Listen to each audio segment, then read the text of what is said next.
아침에 쓰고 밤에 낭독합니다. 안녕하세요. 작가의 일상. 글의 주인공 박철우입니다. 8월 12일 수요일 밤입니다. 오늘로써 장마 시작 50일째 최장 장마 기록을 갈아치운 날이기도 합니다. 일부 지역에 비로 인한 피해가 극심하죠. 저도 뉴스로 현장 상황을 접하는데 아주 많이 안타까웠습니다. 하루빨리 피해 복구가 완료되시길 진심으로 바라겠습니다. 장마철에는 늘 두 가지를 조심해야 돼요. 땀과 짜증. 둘은 쉴 새 없이 빠져나와서 문득문득 삶을 지치게 만들곤 합니다. 그래서 오늘 사랑에 관한 에피소드를 준비했습니다. 도시락 싸보셨나요? 낭독 듣고 오겠습니다. 제목 도시락 싸보셨나요? 나는 요리를 좋아한다. 확실히 음식보단 요리가 더 좋다. 내게 음식은 입안에 들어와 씹어넘길 수 있는 것들이면 다 음식이다. 하지만 요리는 아니다. 요리는 한편의 영화다.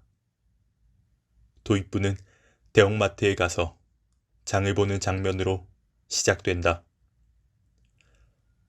고기 요리를 할까? 아님 면 요리를 할까? 아니면 둘 다 해버릴까? 아니야. 그러기엔 또 너무 많아. 어떡하지? 요리는 분명 그 대상이 존재한다. 나일 수도 있고 친구일 수도 있다. 연인일 수도 있고 부모님일 수도 있다. 우린 그 누군가를 위해 요리를 한다. 마트에 가서 재료를 고르는 동안 고른 재료를 집으로 가져와 볶고 끓이는 동안 그 한 사람을 염두에 둔다. 그가 좋아해 줬으면 좋겠어.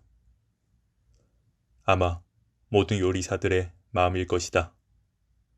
그 정성은 편의점에 파는 삼각김밥에 비할 바가 못 된다. 대상도 목적도 없이 진열대에 툭 올려져 있는 음식. 누가 먹어도 되고 누가 먹지 않아도 슬퍼하는 이 없는 음식은 정성스럽게 만들 이유가 없기 때문이다. 나는 요즘 그런 삼각김밥으로 끼니를 연명하는 중이다. 한 3일 연달아 먹던 날 구석에서 혼자 울컥했다. 밥에서 편의점 맛이 났다. 삶에서 편의점 맛이 났다. 모든 게 어설펐다. 20살 넘으면 한두 가지 요리쯤은 할 줄 아는 것이 좋다. 더 이상 부모 손에 매 끼니를 위탁해서는 안 된다. 혼자 장도 봐야 된다. 장을 보고 돌아오는 길 장바구니의 중력이 얼마나 위대한지 느껴봐야 한다. 소년 시절 등짝 때리던 엄마 손이 괜히 매운 게 아니라는 것을 깨닫게 된다. 그렇게 평소 갈고 닦은 실력으로 자신의 20번째 생일날 그 미역국은 자기 손으로 직접 끓여야 한다. 내가 국회의원이었으면 법으로 발의했을 거다. 미역국법이다. 아, 물론 정치할 생각은 없다. 분명 찡할 거다. 울컥도 할 거다. 울컥하는 게 나 하나가 아니라는 것. 20년 동안 울컥해놓고 생색 한 번 안 낸 사람이 있다는 사실까지도 알 필요가 있다. 이날이 어버이날이다. 5월 8일에 영혼 없이 카네이션만 배달시키는 건 이제 그만할 때도 되었다.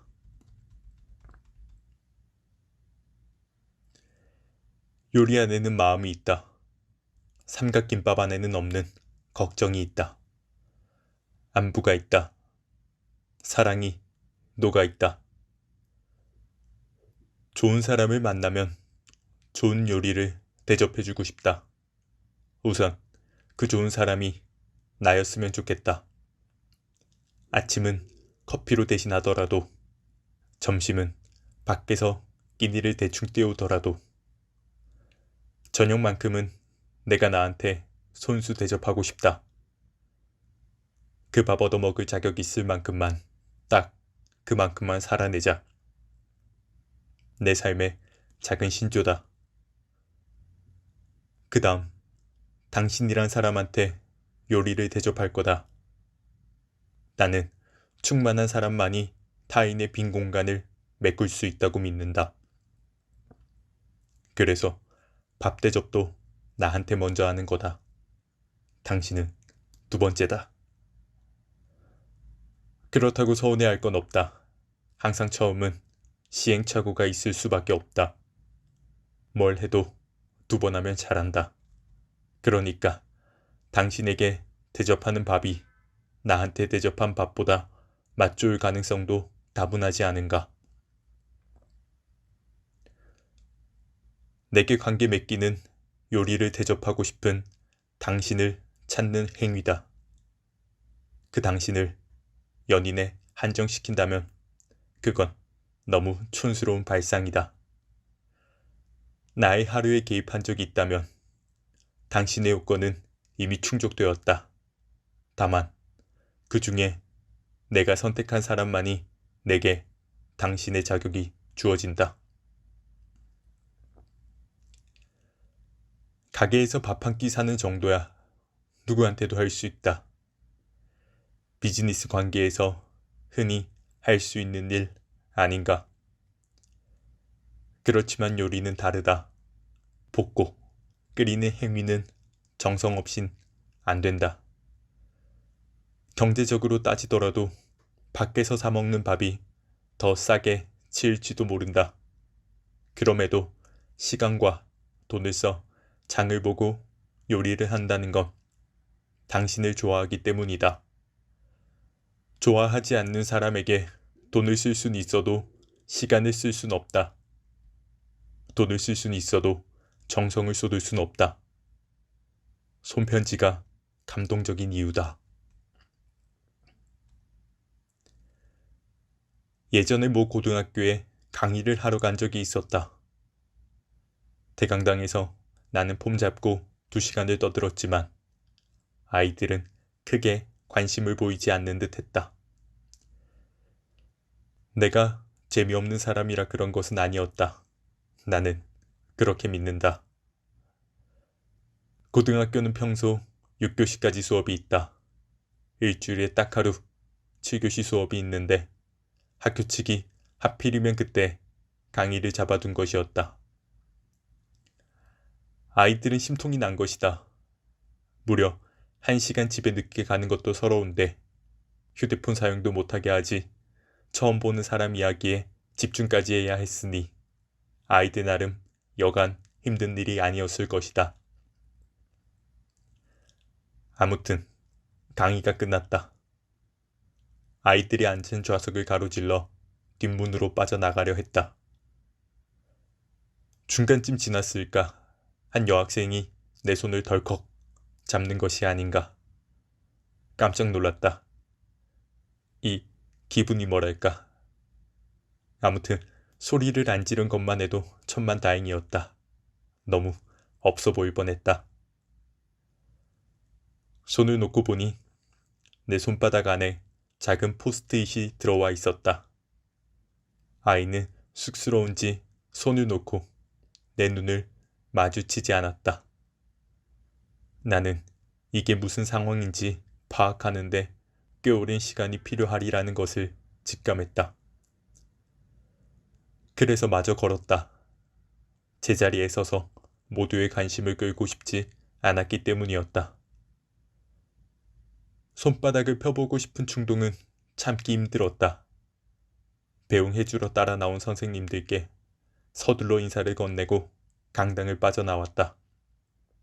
무슨 러브레터라도 받은 사춘기 남학생처럼 설레었다. 뛰지 않고 걸을 수 있는 가장 빠른 걸음으로 학교를 벗어났다. 손바닥을 펼쳤다. 오늘 너무 좋았어요. 손바닥 안에 우주를 품은 기분이었다. 서울로 돌아가기 위해 버스를 타러 가는 길. 오른손바닥을 쥐락, 펴락을 반복했다. 손의 움직임에 따라 포스트잇 주름도 주름 접다 펴지길 반복했다. 나는 그날의 기억과 포스트잇을 책상 앞에 붙여두었다. 몇 년이 지났지만 추억과 메시지는 쉽게 사라지지 않고 여전히 제자리를 지키고 있다. 정성이 들어간 것들에는 언제나 추억이 깃든다. 타인이 나를 위해 차려준 식탁을 잊지 못한다. 오랜 시간 지나도 그날의 식탁에 어떤 음식이 차려져 있었는지, 그 맛이 어땠는지 선명히 기억해낼 수 있다. 손편지도 마찬가지. 굳이 암기하지 않더라도 안에 적힌 문장들이 저절로 외워지기도 한다. 표현만 놓고 보면 진부할지 몰라도 편지에 적힌 문장은 유려하다. 시간이 지나면 그 감동이 처음과 같진 않겠지만 문득문득 삶 속에 편지에 적힌 문장들이 툭 튀어나와 영혼을 따뜻하게 데운다. 사랑이 필요한 날, 누군가를 위해 도시락을 싸보는 건 어떨까? 빈 시간에 한 끼 대충 사먹는 것이 오히려 간편할지도 모르지만 도시락은 당신의 그 한 끼마저 염려한다는 애증의 표현이다. 작은 포스트잇에 편지도 적어 뚜껑 위에 붙여두는 거다. 아, 난 아마 그날 점심은 목이 메어 먹지 못할지도 모르겠다. 여러분들은 도시락 하면 누가 가장 머릿속에 먼저 떠오르시나요? 어릴 적 소풍 갈 때 어머니가 싸주셨던 그 김밥 도시락이 떠오르시는 분들도 계실 테고, 헤어진 연인과 소풍 갈 때 먹었던 어떤 도시락이 생각나는 분들도 계실 거라고 저는 생각합니다. 저는 도시락 하면 그렇게 벚꽃이 많이 떠올라요. 언젠가 벚나무 밑에서 도시락을 맛있게 먹었던 것도 같은데 하도 그런 환상을 많이 가져서 이제는 좀 혼란스럽습니다. 그 내 머릿속에 있는 기억이 진짜였는지 아니면 내가 만들어낸 또 다른 기억이었는지. 장마철에 보양식들 많이 찾으시잖아요. 저는 삼계탕만 꼭 그 보양식이 아니라고 생각해요. 제가 생각하는 보양식은 도시락입니다. 그 도시락을 준비해준 정성 어린 마음에 이미 몸과 마음은 충분한 원기를 얻지 않나 저는 그렇게 생각합니다.